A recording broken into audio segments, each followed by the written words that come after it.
I live in Bavaria, and I'm a huge fan of Ludwig II, the king of Bavaria. Of course, there have been other kings of Bavaria, but that's the only one anyone remembers. No one cares about any of the others. I couldn't even name any of the others. No one cares or likes any of the others. But everyone loves Ludwig II. And there's a lot of, still today there's like a lot of merchandise. They still make coins with his image. They still make paintings, all kinds of memorabilia with his image, because still today everyone loves him, and he was the greatest king we had. At least that's how most Bavarians think of him, even to this day. And of course, he was the guy who built Neuschwanstein Castle, the famous castle. But he also he also built a lot of other things, and just beautiful things, and did a lot of great things. But he wasn't the last king, but he was one of the last kings of Bavaria. It was a time when, there was already a lot of resistance toward the monarchy in general, but towards the Bavarian monarchy especially, because not only was it a monarchy, but it was Bavaria. It was what is now a state of Germany, but back then it was still its own country. And it was already at a time when most people felt that not only was the monarchy outdated, but Bavaria being its own country was even more outdated. They didn't want Bavaria to be its own country. They wanted to have Germany. They wanted to have Bavaria be integrated as a state into a greater Germany, and they didn't want that Germany to be a monarchy at all. They wanted what they eventually got. Eventually it turned into a dictatorship. And the reason why it turned into a dictatorship is you can already see the roots of it there, because, the people who were opposed to Ludwig II, they were already, at least for their time being, they were really radical, actually, and they wanted to depose of the king, not because they didn't like the king on a personal level, but because they wanted to abolish the monarchy altogether, and would rather, those are the kinds of guy who would rather have someone like Adolf Hitler than Ludwig II, right? And of course, essentially, they were already, socialists or proto-socialists. They were early socialists, including, what eventually became National Socialists, but also, your ordinary socialist as well. Back then, there was no distinction between them yet. That developed later. So anyway, that kind of socialist movement was already very strong in Germany, and they were opposed to the monarchy. And even though they initially didn't dislike Ludwig II on a personal level, they resorted to slandering him on a personal level to get rid of him, because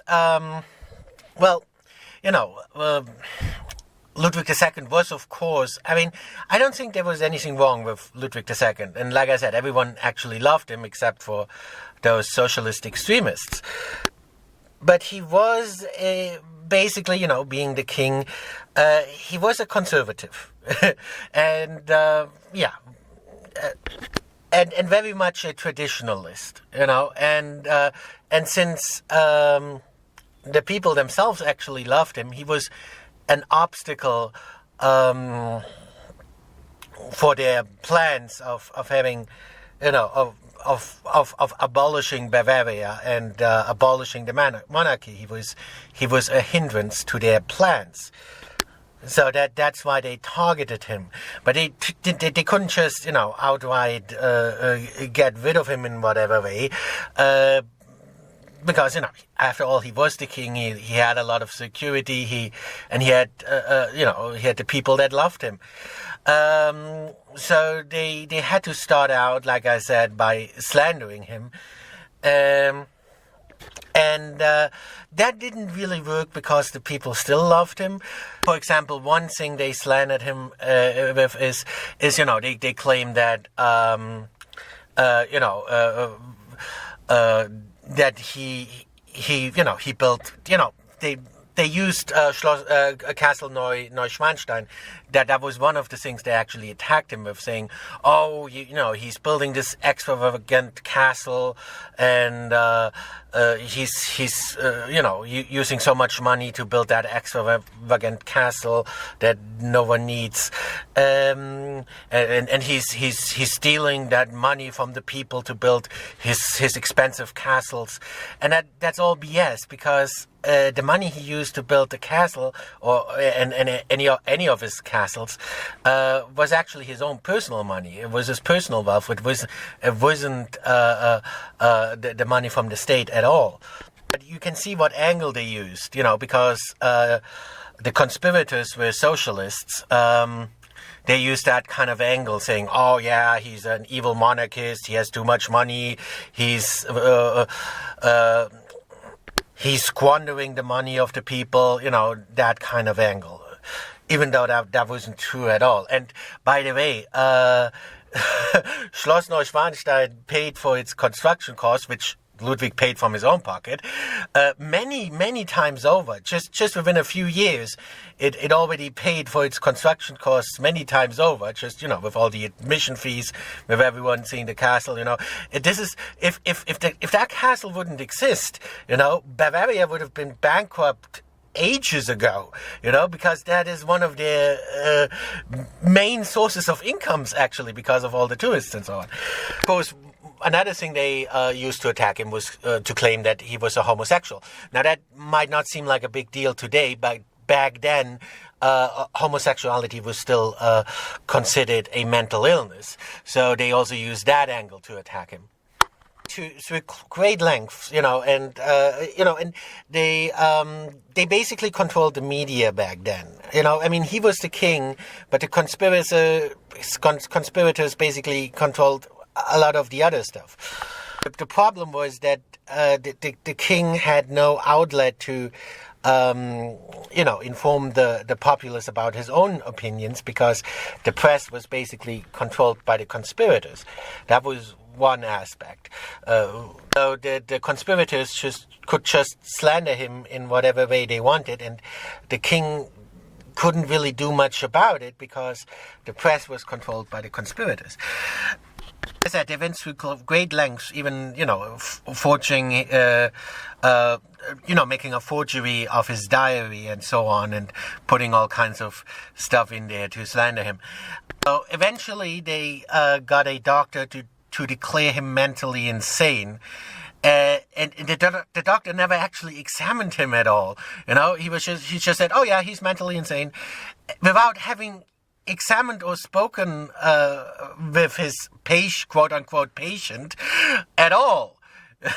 So you can see that it's just completely bogus, and it was totally politically motivated.